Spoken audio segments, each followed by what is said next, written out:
Here we go. Hey All right. guys, Rich Lopez with the Drop Time Traditions Podcast, episode 176. My illustrious guest this evening is Mr. King Cavalier II. King, how you doing, brother? I'm good. Thanks for having me on, Oh, Rich. well, thank you for coming on. I can't believe I'm talking to you. The last time I saw you, I was probably 18. I'm 66 now. So, Well, I guess there goes my story for being 29, huh? well, that's okay. Your secret is safe with me. Right. So before we get into it, I want to acknowledge the supporters of the show, which is Stickbow Country Custom Arrows, Traps Feather Rests, Daryl Damron, Traditional Bowhunter Magazine, who supported me since the beginning, Sauk Trail Archery, StickbowSupplies.com. David, how you doing, brother? Whiskey City Trad Gear. Travis.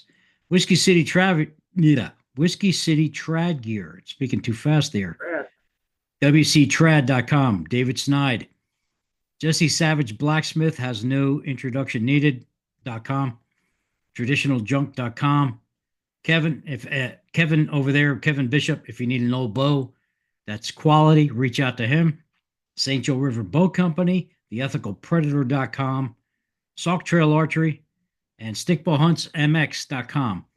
Let me tell you something about King. Stickbow hunts, they got the greatest. If you like Cavaliina, cows, deer, uh, Turkey, they got some great accommodation out there, and it's very affordable and great accommodations.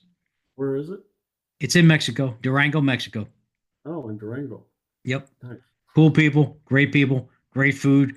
I mean, it's authentic Mexican cuisine. I was like, and being Puerto Uh, Rican, I'm not going to turn it hey, down, you know? yeah. So, Ken, can you give us a brief background, born and raised? Oh, I was a mill brat. I was born in Davis Mountain Air Force Base in Tucson, Oh. Arizona. Hi. That was my Uh, wife. I hope she we won. Yeah. we lived there 6 weeks, and I have variously lived in. Let's see. Well, a whole lot of states. I've at one time I think I had 43 froms, and now when someone says, "Where are you from?" I just tell them wherever I'm living now. It's Okay. just easier. So the old man was a lifer, 29 and a half, retired E8, was at Pearl Harbor, Korea, Vietnam, Cold War, NATO, Pacific for the duration. Kind of a tough old guy. You didn't mess with the old man much. So I was the eldest of four. So there you go. That's what you do, right? So you are the second. So your dad's number one, and your Yes. grandfather is the original. No, No. no, that didn't work. Didn't exactly work that way. Um, the story goes that first generation Italian. Um, the my I never knew my grandfather. He passed away when the old man was 10, and six of their children went to an orphanage Hmm. in the coal mine area of Western PA, north of Pittsburgh. And then my grandmother, who was a mail order bride, who never learned English, Wow. had married a Jewish man and had seven more kids. So 13 kids, all in that Western PA, Ohio area. That border is fairly fungible from what I understand. Mhm. And when the old man went to join the Army Air Corps in 1938, um, he had said to me once that there were two choices for him: uh, stay in the coal mine, three, stay in the coal mine, join the service, or go into the family business with his elder brother. And his elder brother had 4,800 people at his funeral. Wow. There was a certain reality to being an Italian in those days. So, so the old man joined the Army Air Corps and saw the world. We lived in Italy, Germany, California, Texas, Kansas, Hawaii, all right up until I was about, seventh, eighth grade. So, Mhm. being new, being parachuted into, a new school, eight elementaries, two junior highs, four high schools, um, was fairly new, common for me anyway. So that, I mean, that's childhood stuff, when I got out of college, I had the chance to answered an ad in the LA area. We were stationed in Southern California at the time, and I answered an ad, and they wouldn't send me because they wouldn't send me to the interview for the ad that I answered, but they hired me, and then I placed myself in the stock as a stockbroker a couple of years later, and had a good career. And one day decided that I really didn't want to do that anymore, and was looking for something as a tax shelter because I was making and what I realized now was really an incredible amount of money. Mhm. As I was under 20, I was under 30. I was the youngest vice president for the oldest investment bank in the world Mhm. before I was 30, and then I was a partner of the firm before I was 30 as well. So where are you now? Where's your home base now? I live, my private office is in Sturgis, South Dakota. Okay. So Only I know only you're two a and a half. biker. I know you're a biker, so you've been to Sturgis, Yeah, obviously. yeah. Want to see? I used to have three of them in here, but I just have one now. Okay. I like to ride. I have So lost my hearing because of riding, it's which okay. is not really a good idea for a guy that likes to hunt elk, because Yeah, that's true. I can't hear him bugle at all. Not a chance. Before I got married, I had a 1966 Shovelhead, and it was a Nice, New York City bike, cop bike. And nice. of course, I sold it to buy a One of house. the, one of those white FLHs, Black and white. Yeah, it was a black and white. 66 black Yeah, and white.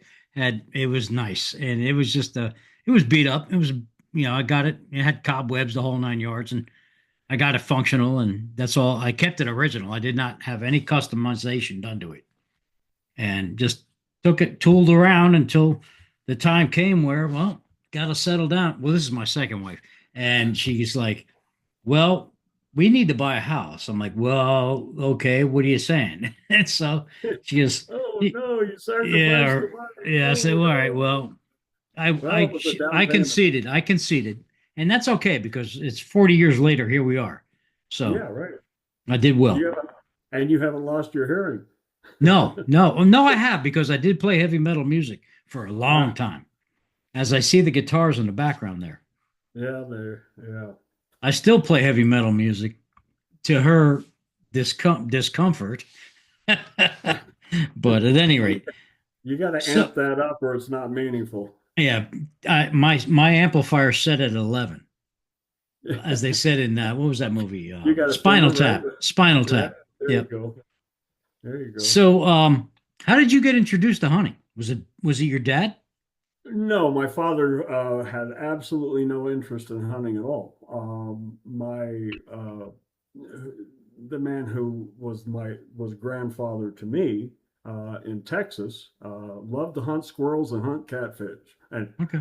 loved to hunt squirrels and catch catfish, Okay. big catfish. Mhm. That was his thing, and so he never let me shoot a shotgun until I was about 10 or 11. And of course, he had a you 30-inch side by side. I can't remember the make, but it made an impression on me. And then when we got orders to Southern California, the man across the street from me, when I was 12, 13, 14 ish, started taking me fishing. And he was an older guy, and I think his wife was afraid he was going to die and nobody would know, because he was a vet who had mustard gas, Ooh, uh, poisoning.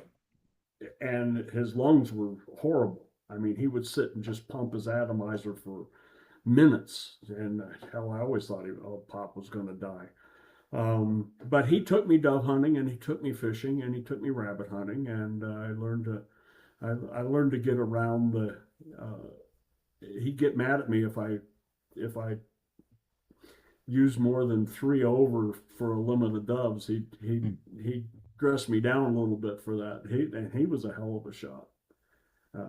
Had the arthritis where the fingers go sideways. Oh yeah, like John Carradine. Yeah, For you young people, John Carradine is an actor from back in the early 20th century who had severe arthritis where his fingers were going south and north. exactly. Same kind of a deal. But I I think that made a, a real impression on me because as soon as, of course, I could do it on my own and turned 16 and got got wheels, an old push button Rambler. Um, then I would take my brother because I had to go with somebody Mhm. and down in the washes of Southern California and hunt doves.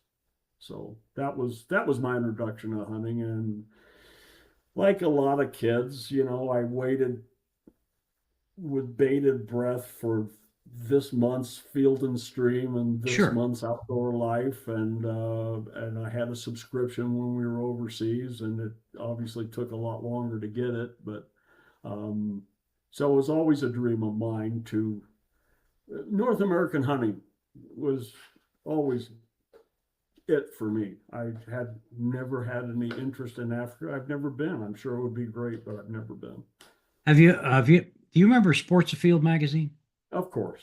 Do you Yes. remember the Sports writer for Field, them, Field John and Stream. Jobson? John Jobson. He No. wrote a lot about African game hunting and hunting in North America. He was an incredible writer. Just to read his articles were like riveting because it took you right there, like you felt you were part of that hunt. Yeah. It inspired a lot of us, I think. Mhm. Um, Jack I've O'Connor. Jack O'Connor, Keith, I mean, Yeah, Fred Bear. I mean, we all sat around, with some anticipation every month that, what will something be cool this was month, going to happen, right? right? And read that magazine until the next one came in. Yeah, Yeah, exactly.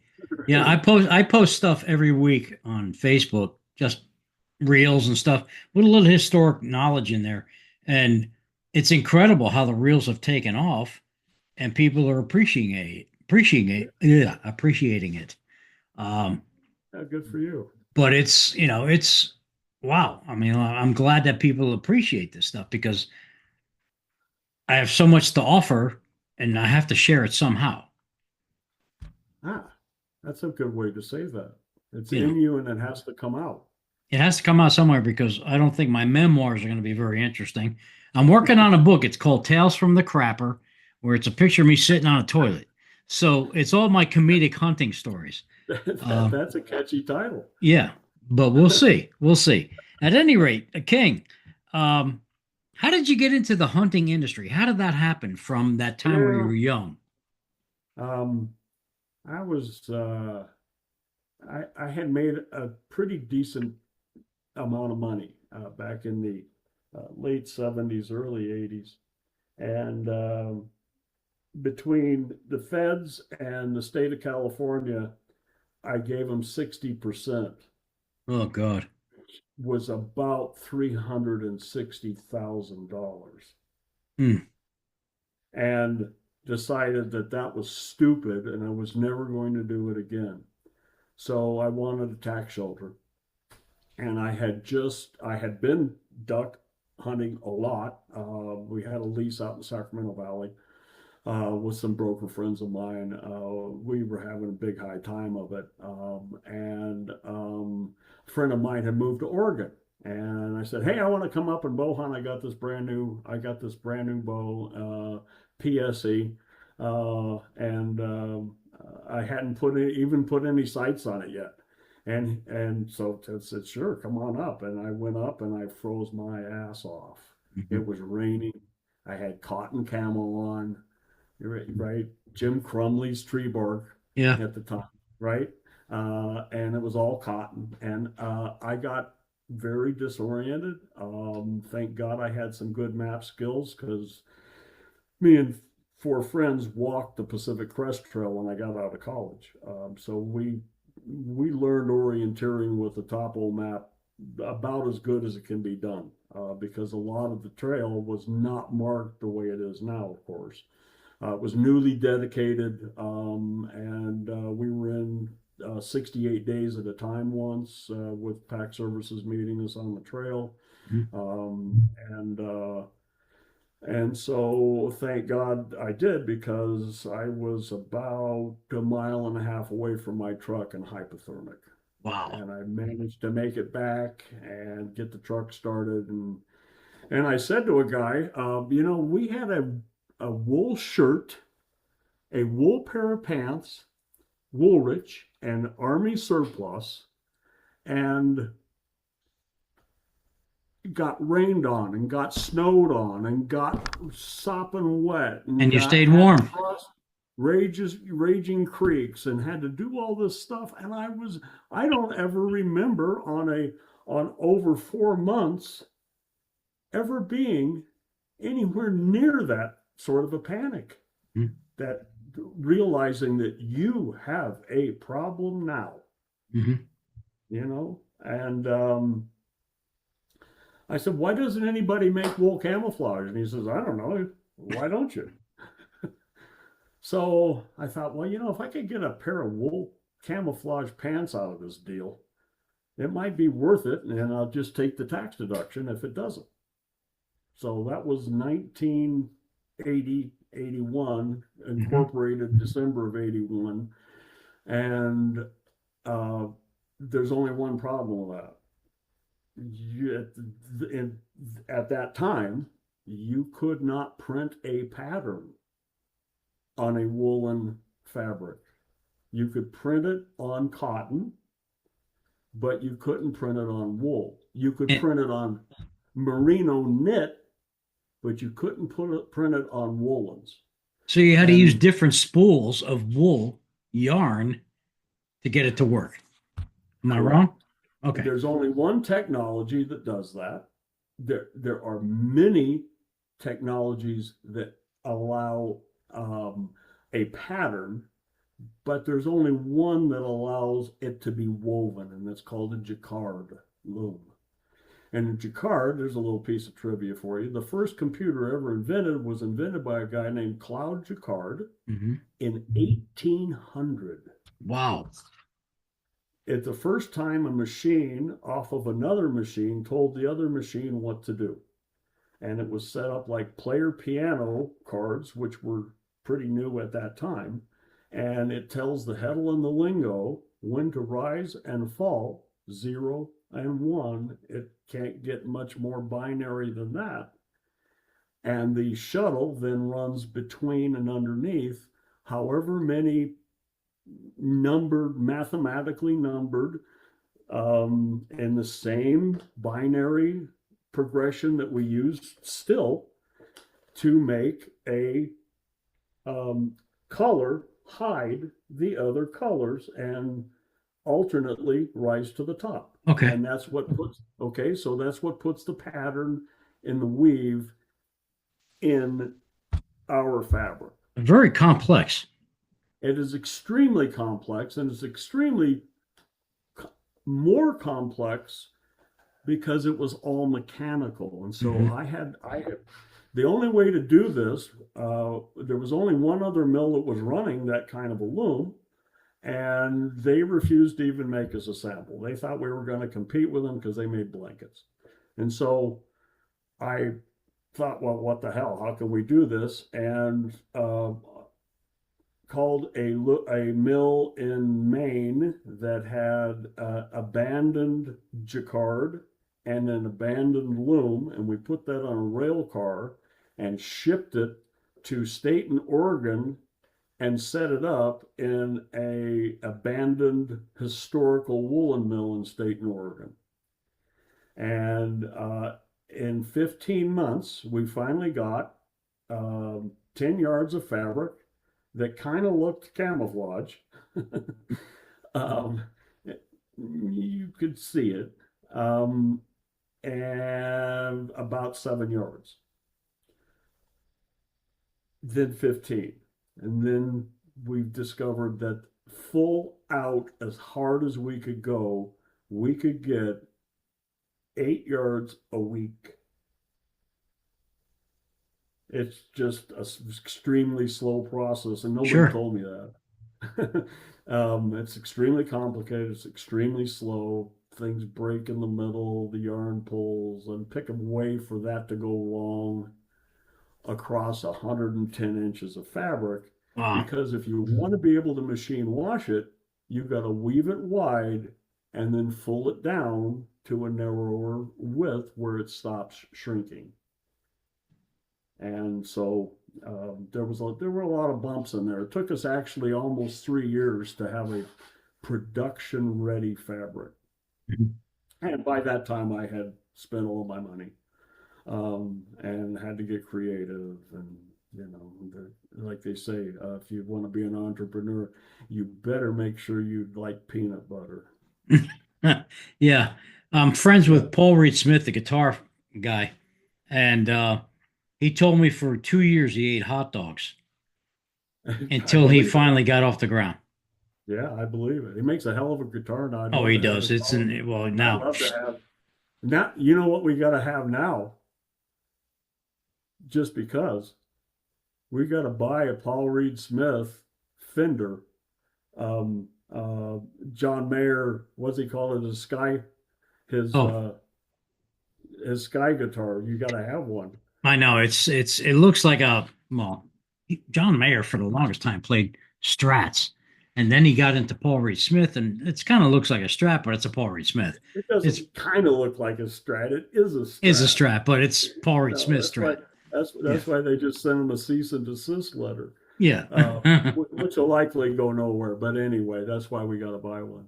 Yeah. Um, and so the it seems so easy to do, but it's not easy. And Yeah. there are so many, and I think last count I've been knocked off something like 28 times with just various guys that have come out with a printed something on something, or a Dobby, which is like a carpet.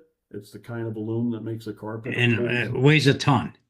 and it weighs a ton. And there's been two or I've three. I've I've bought it all, King. I bought it all. Well, I still use my Bowman jacket, my hat, my your bomber hat. bomber hat, and because I still hunt up north, and that's it. I don't. I think I have bibs. I may have bibs. I don't. I have so much crap now. I don't even know what I got. Yeah, well, we tend to collect it. I collect it because it's easy to see. It's easier for me as a designer to look at what other people have done and figure out how I would do it differently. Does Hmm. that make sense? Yeah, I can And move easily in my Bowman jacket. I move like a pret. I move like a cat. It's soft, moves, keeps me warm even when it's wet. I I fell into a beaver pond chasing a buck in upstate New York, and I'm talking. I went up to my neck. I mm, come out of that beaver pond wearing that jacket, and I did a double time back to camp, which was 2 miles on foot, and I was warm the whole way. nice. Yeah, it saved me. Well, thank you for that. We've had I quit keeping count and I quit making a list because it occurred to me that people who got in trouble or were almost in trouble. We've had float planes go in through the ice. We've had, horse accidents in wilderness areas. We've had U.S. Navy spec war guys get shot out of helicopters and make snow caves for four, Sure. 5, 6 days while the Taliban looked for them. We've had so many of those stories over the years, and I still have not heard a single story where somebody passed Oh because no, due to dude. not one. It's Yeah, not going to happen. yeah. I mean, the human body hasn't changed. Weather hasn't changed. Mm-mm. It still snows. It still rains, and the biggest mistake I think that a lot of people make is leaving the trailhead dressed for the current conditions. That is a rest that may be the number one Well, recipe that's what I did. for getting your ass in a lot of trouble. I got on the So trail. I got on the track, a massive buck, you know, 5-inch track, 300-pounder. I got on that buck. I actually saw that buck, and I was probably maybe 20 minutes away from killing it. And he went across a beaver pond, but he kind of knew his way across this hard section, and I didn't know it. sure, And bam, I went right in. So it was like, wow. So lost that deer. it's Um, happened. It I think that it happens a lot more than people talk about, and especially in our gear because Pete Shepley one time was oh yeah, I know Pete. TSE. Uh, Pete told me one time he killed a hell of a ram after falling, as you're talking about, not in a beaver pond, but he was crossing a frozen over creek, and you know he's a big guy. He Yeah, I went remember for it. meeting him. He's very tall, very thick. He's a big guy. He's probably what, 80 something now? Oh heck yes. And so he, he never had to go back to camp and killed a sheep that same day, Hmm. and could not have been more thankful, complimentary, you know, all of those things. And so the the payoff for me has been that my banker once told me that the problem was that my gear lasts too long. It does. Because I bought It your does. gear in the late 80s. Here we are. And I was heavy. I was fat then. I was like 275. I'm 218 now. I mean, I still wear it. I don't care because, Well, I just layer everything. So, well, the good thing is that you know you can go to an alterations person and have it made smaller. It's hard to make them bigger, but you yeah, can make them smaller, Rich. I Or know, but it's or just I've had it for so long. It's just here's incredible. another idea. I need some diesel, so if you buy a new jacket for the next Oh for the yeah. next 40 Oh years, my God. I could get a tank of diesel at 539 a frickin' Oh my God. Yeah. diesel. Well, Oh my yeah, we're not going God. to go there, but I Let's understand what you're not go saying. there. We could get political pretty quick. Oh yeah. Um, but you know, it's kind of gratifying because you know now we've got a really active market on eBay. 10, 20, 30-year-old gear is selling for more than it sold for new. Exactly. Uh, you know, and grandpas are passing it down to grandsons and buying new stuff for Yeah. themselves. I'm unfortunate that my middle son, who's the bow hunter in the family, he's 6'4" and he's a Yo, bodybuilder. Yeah, how so old he is? won't fit into my stuff. Yeah, right. Yeah, he's Right. huge. He's huge. How old is he? 44? Oh my, that's your grandson? Yeah, I'm 66. Holy crap! I Now, started early. I'm Catholic, so we start early. you had a bunch of them. I got 5 kids Nobody and 9 stopped. grandkids. Nice, My grandson, who's 12 now, killed his first buck when he was 9. nice. Yeah, I'm a I think, proud man. I'll tell you what. yeah, right. Good for you. That's Yeah. awesome.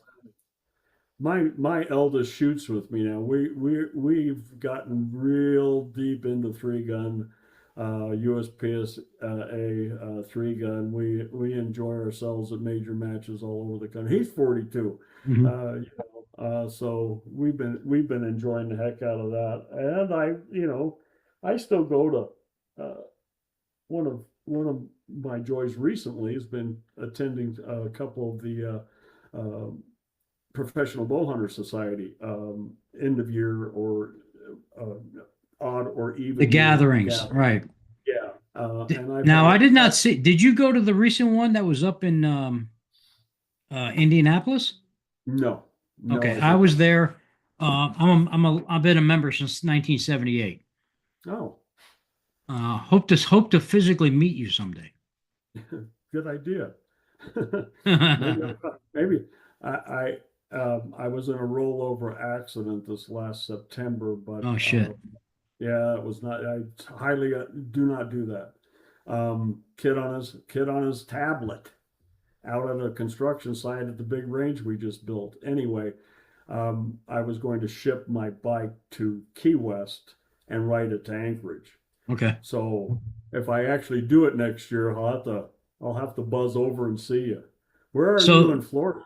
I'm outside of Daytona Beach, so Bike Oh, Week's a big there you deal. go. Yeah, Now, being that you're a biker, have you been to Bike Week? I have not been to Daytona. Okay. I haven't been to Daytona during Bike Week. I've been to Daytona, but Right. I haven't been during Yeah, Bike during Week. Bike Week, I'm here to tell you, it is cop heavy. Um, as I found out my first year that I moved here, you can put the two together. You can figure that one out. Yeah, Yeah, yeah, indeed.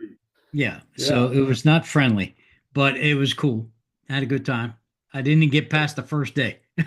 Oh, Yeah. yeah. Uh, They just assume you need to blow. I don't yeah, know why. exactly. Yes. So I'm gonna next time I go there, I'm gonna just ride through with a blow and go right up built into my helmet. Yeah. So um so anyway, King, I gotta ask you, so what separates King of the Mountain Wolf from the competitors or the others? Well, it's jacquard woven, so each color hides the other colors. It's not a dobby, it's Mhm. not a print, it's not a knit, it's a weave. And weave is far superior to all of those. I mean, merino wool makes great long underwear. In fact, we'll have a line of it probably next year. Um, and we will have sublimated the colors Mhm. onto the fabric. It really makes tremendously comfortable long underwear. I love it to pieces. Um, but you really can't beat the durability, all of the things, Oh, the natural, right down to the natural sound, because you don't, you know, we all think that, oh, they can't hear that. Well, they can. they can, and you don't need to explain to a big buck what that nylon sound is he just heard. He just changes drainages, or he changes food plots, or he changes his pattern. He's got you. He knows where you are. He knows Mhm. even what tree you're in. Okay, so um, that's probably the one of the biggest difference. And the other part is that we're on our 12th generation now of fabric, Yeah. and we know how to do it. So, the other fibers that we use separate yarns are woven into the fabric specifically because we've tested the living crap out of it Mhm. personally. And it's, cotton in the warp because that helps you keep cool when it gets up 60, 70 degrees. You need something that is helping you like um, uh, a swamp cooler. All you need is a little breeze when it gets really warm, like above 60, 70 degrees in the Mhm. mountains. It's still Sure. comfortable. And then we discovered that if we use carbon and Kevlar as a wrap and a separate yarn, it does a couple of things. One is it's scent suppressant, and wool is naturally scent suppressant. And it's also EMF deadening. That's the key to that whole side of that technology, and it's a real thing. I mean, we all have the experience of realizing that someone is in the room with us before we see them, or you feel the presence of Sure. something. That's what that is. And so you need to deaden that. And it's also, it has no brighteners in the dyes. I mean, if you want to have fun, go buy a $15 UV flashlight, turn off the lights in your room, and shine it on your hunting clothes. Boop. You can see, like a tomato on a vine, it actually glows. And we, all of us, kid ourselves that in the crepuscular hours, when we thought we sneaked in, what they just did is they just watched this glowing thing walk to its tree stand and climb up the tree and sit down, Yeah. you know. So um, Good humans stuff. are like humans are like a crow with a new shiny thing. Yeah. Okay, we buy bright.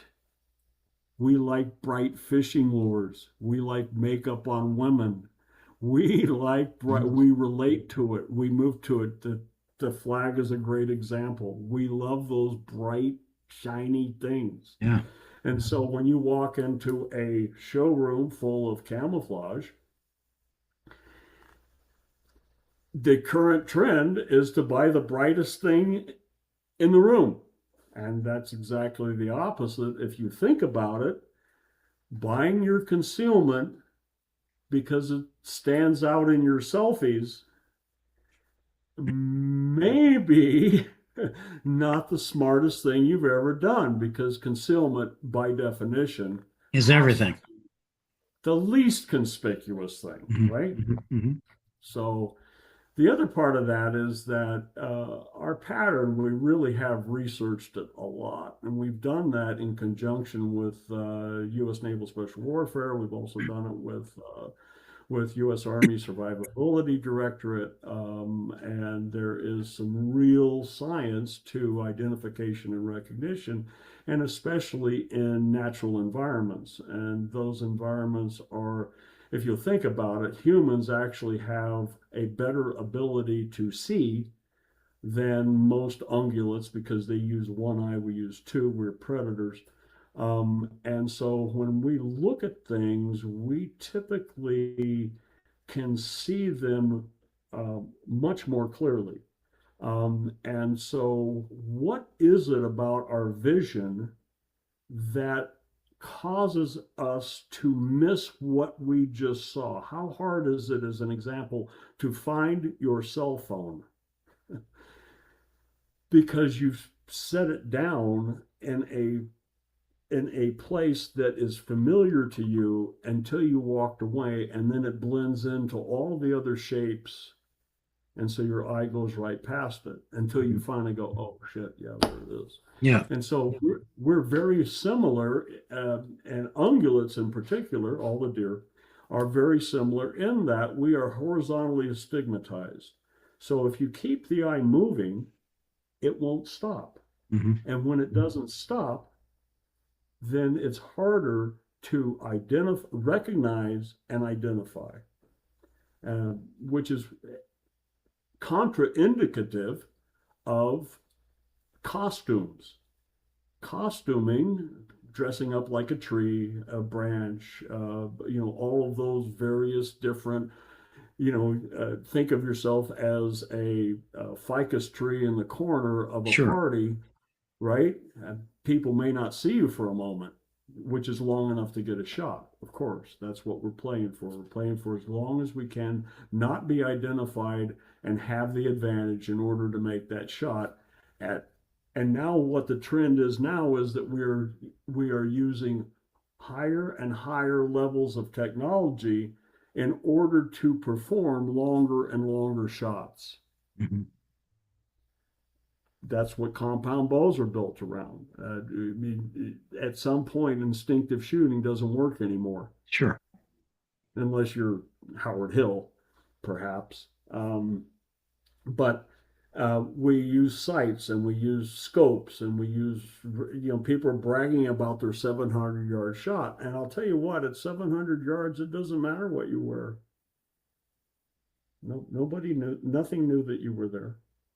Exactly. And And so we are, if you'll think about it a moment, we are in the ultimate conundrum, because we're now trying to get back to nature by dressing head to toe in petroleum products, Hmm. polyesters, nylons, etc. None of them make natural sound. Plastic suits. Plastic suits. We're dressed head to toe in plastic suits, and this, it's not a condemnation of our intelligence. It's it's the reality of trying to do something within your budget that Hmm. doesn't, that you're going to do for a week, maybe a year, and at what economic level Sure. does it make sense to say, I'm going to do this for 10 or 12 days and I want to be totally freaking comfortable the entire time, no matter what in the absolute hell happens, whether that's wrecking the boat, crashing the plane, or just sitting in the tree while it snows, waiting out a big buck. Well, I mean, During my purchases in the past, I'm going back to the 80s, early 90s when I purchased King of the Mountain wool, is because I got tired of freezing my ass off, that's usually plain and what simple. happens. And I still wear it and I don't freeze my ass off. And Generally I'm totally stealthy.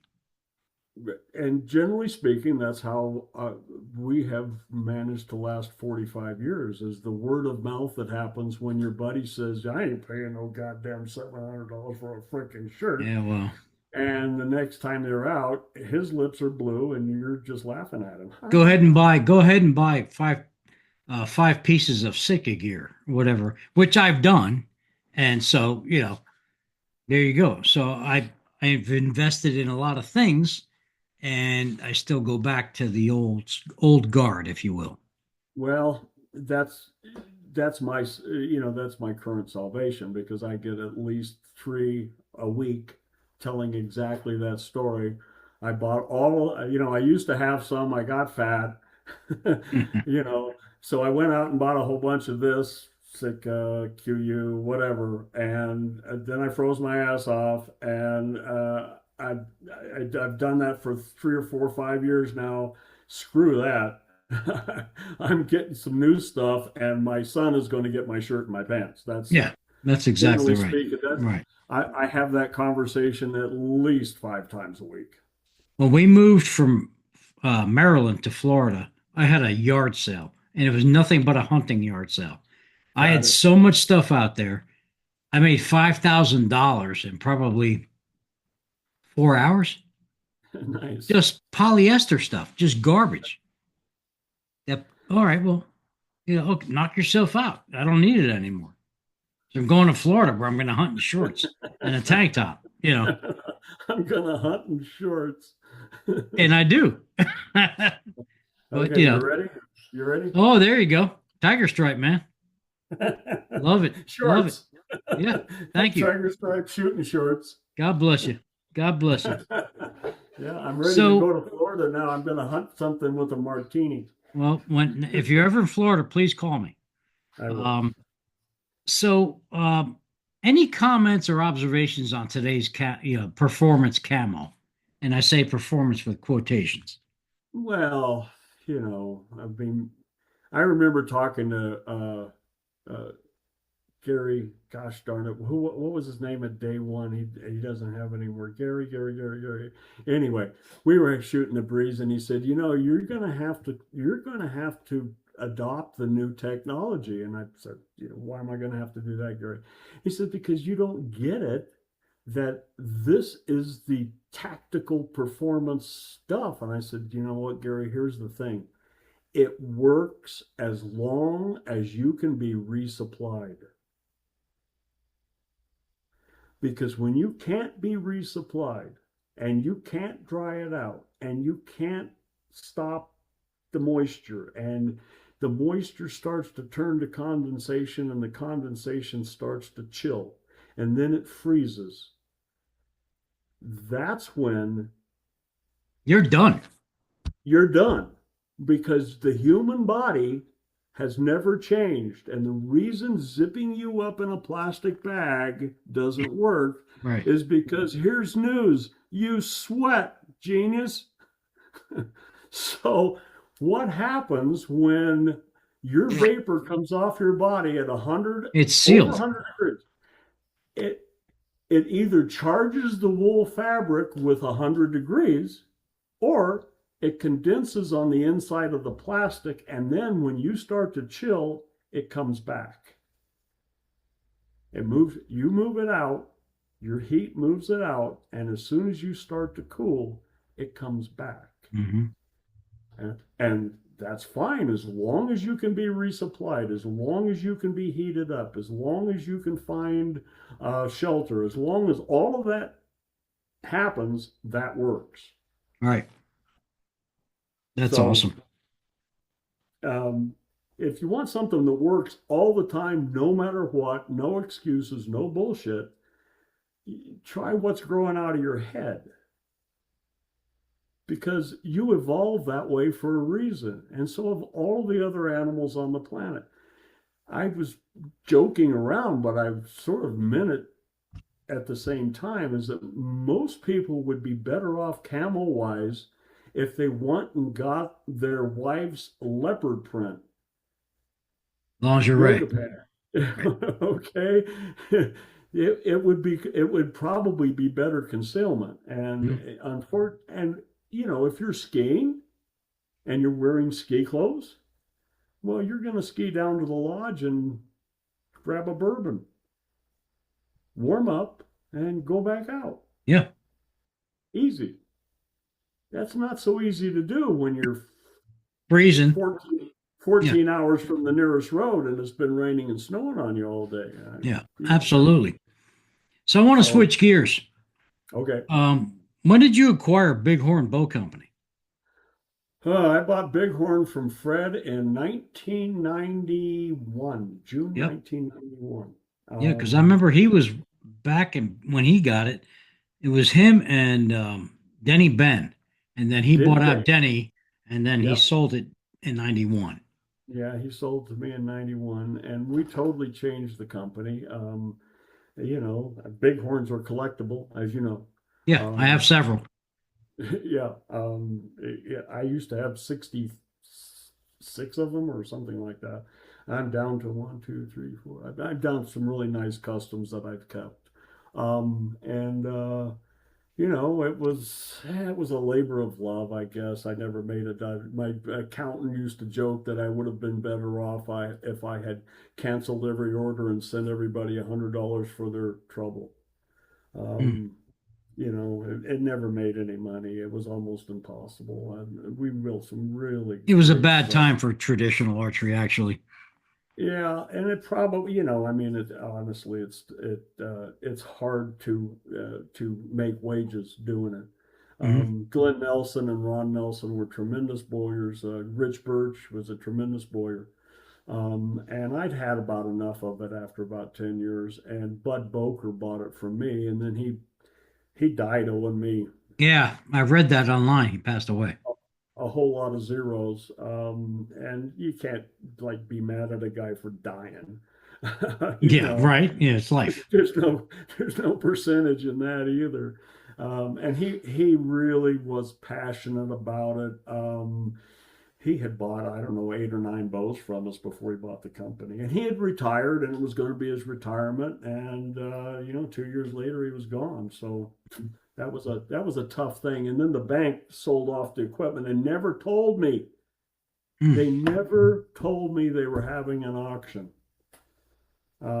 Anyway, somebody bought some of this equipment and that equipment, and then it was gone. Um, That was it's ironic you say that because there was a bowyer back in California, and his name was Jack Howard, I and he remember was Jack. yeah, Jack was famous for the longest time, and Hmm. he was working on the roof in his 70s, fell off the Yeah, roof and broke his neck. yeah, So when he yeah. died, his wife or his widow reached out to me, says, "Look, I got 12 bows in the shop. Somebody told me you work on bows. Can you finish his last two that were his namesakes, and Nice. the other ones can you do too?" And I did, and all the proceeds went back to her to help her out because she was destitute. They didn't have insurance. They did nothing, Yeah. and she eventually passed on, unfortunately. But I was able to take care of her and get her taken care of. But Nice. yeah, that's my claim to fame, if you will. Well, it's kind of the history of, the only people that have ever really truly made money in the bow business have been Red have been Bear, the Ben people that Pearson. have, yeah. So, I mean, that's just the way that end of the industry is. It's a labor of love for sure. And the guys that are doing it now are making some pretty nice stuff. And Mhm. occasionally I buy something just because, you know, Sure, yeah, sure. I mean, it's it's ironic. I talk to a lot of bowyers, as you know, and I interview a lot of bowyers, and I'm like, man, how the hell do you make a living? Because it's tough. You got to support a it's family. You got a bunch of kids, miss a kid, stuff like that, and you got to pay income tax and all this other stuff. And it's like, wow, I don't know. I mean, when I retire, I'm going to try to make bows, but I don't know what's going to happen. But I like working, so I'm 66. I'm going to work till I'm 70. well, I probably, I'm with you there. I don't know what I'd do otherwise. I like what I do. I love talking to people that are going cool places and doing cool things and Mhm. taking my gear with them and getting all excited and coming back and sending me pictures and talking to me for a long time on the phone about the fun that they had and the things that they've done. And I don't know. That's not a bad way to spend your life, if you No, ask I me. mean, if you like doing what you do, I mean, keep doing it. You know, Well, that's kind of it. Yeah, I don't know yeah. what else. Give So give all the let money to my kids, and they're that's all it. success. They're all successful in their own right. Yeah, same here. My kids are all successful. I mean, I did well with kids, Yeah, so right. I'm proud of that. There's there's So, there's King, kind of tell. no. Go I'm ahead. sorry. No, no, go I was ahead. going to say there's no particularly more gratifying feeling than the moment you realize you raised competent children. Oh yeah. Oh my God. Compared to Right, what I see today on social media, I did pretty damn good. right. Yeah. So, So, talk to us about Carry the Flame. I see you're very involved oh in that. gosh, my old man passed away in 2000, and he was put at the Crystal Cathedral. He had a thing there at the Crystal Cathedral, and I took his rubbing off of his memorial and joined up with Rolling Thunder that was going to D.C. Hmm.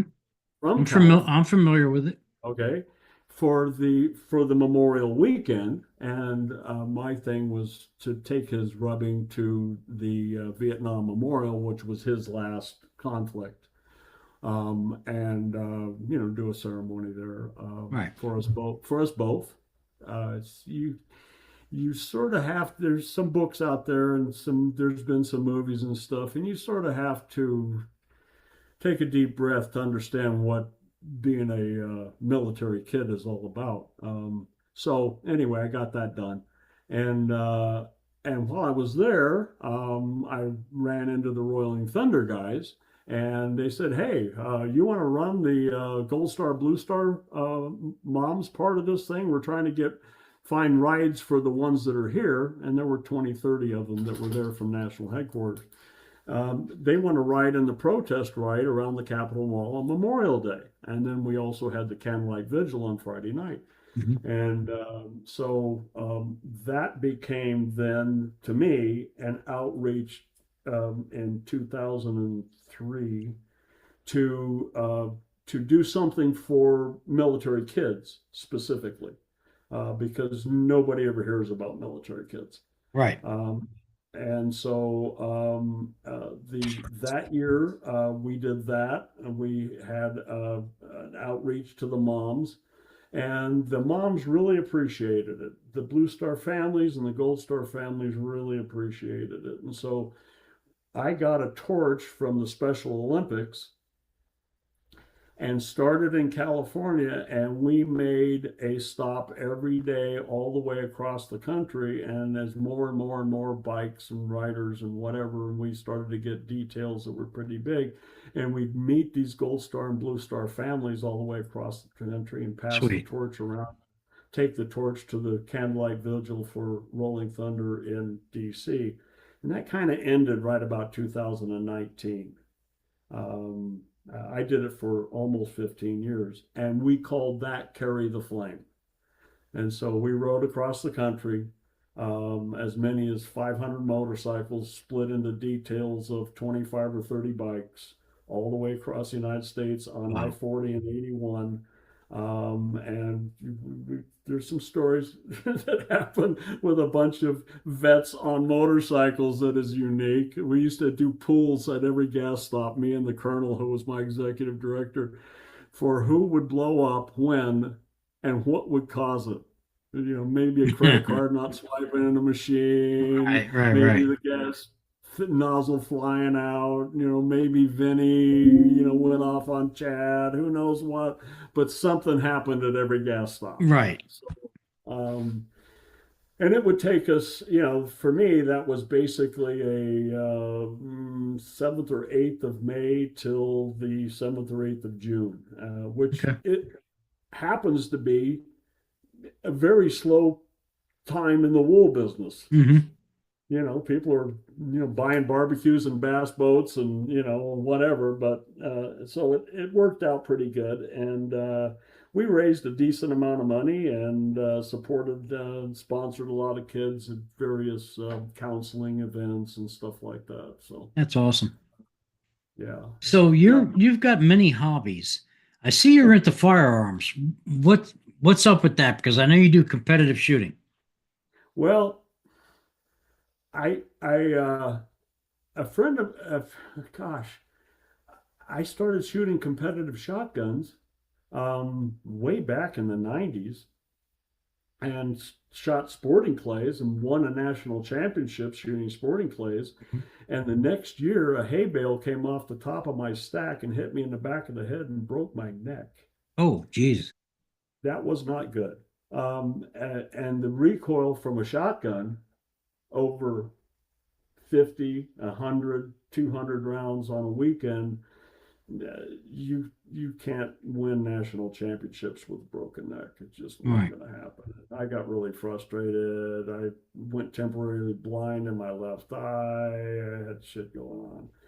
So I kind of had to put my Abbiatico and Salvinelli in the safe and didn't shoot. And then one day the kids were watching TV and they said, Dad, come in here.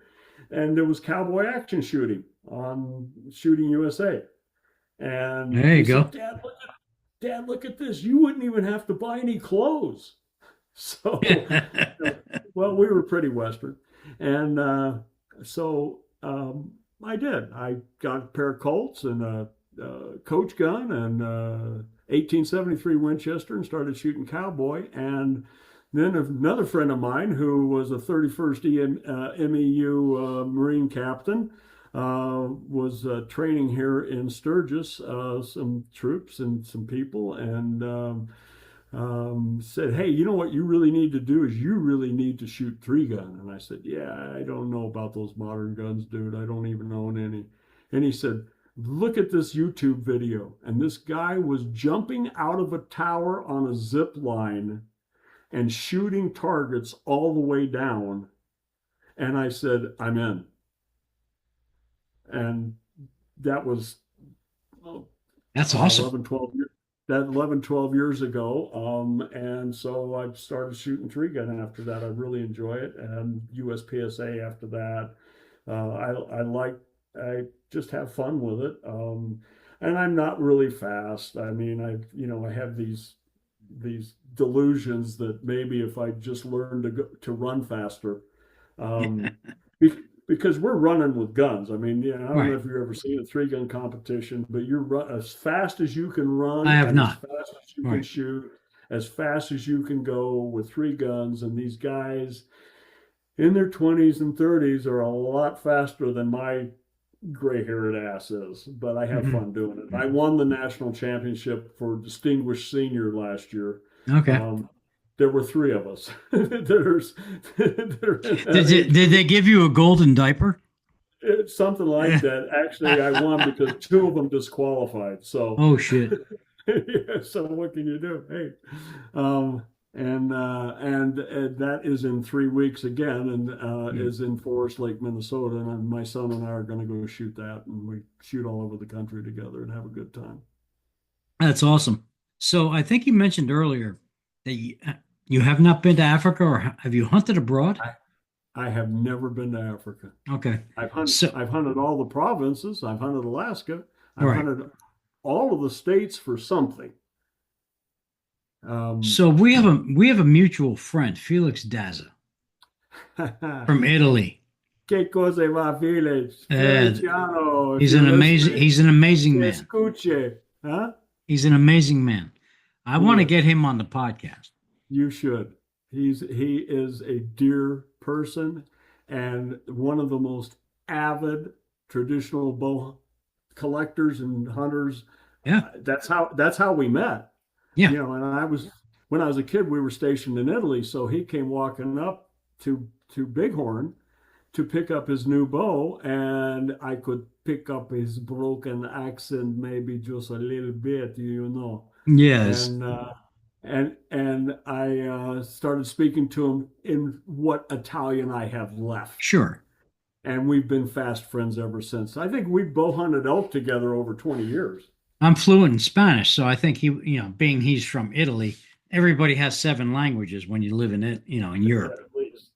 So Felix is a really unique collector because he understands collecting on a level that you and I will never know. right. Because his family has been in the antiquities business. Antiquities. hmm He explained to me one time, our king, we are not antiques. We are very important antiques. And so I love it. I love it. they may Yeah. sell 3, 4, 5 pieces a year, but they're with a lot of zeros on them. And so Felix has an enviable bow collection. Oh yeah, I know.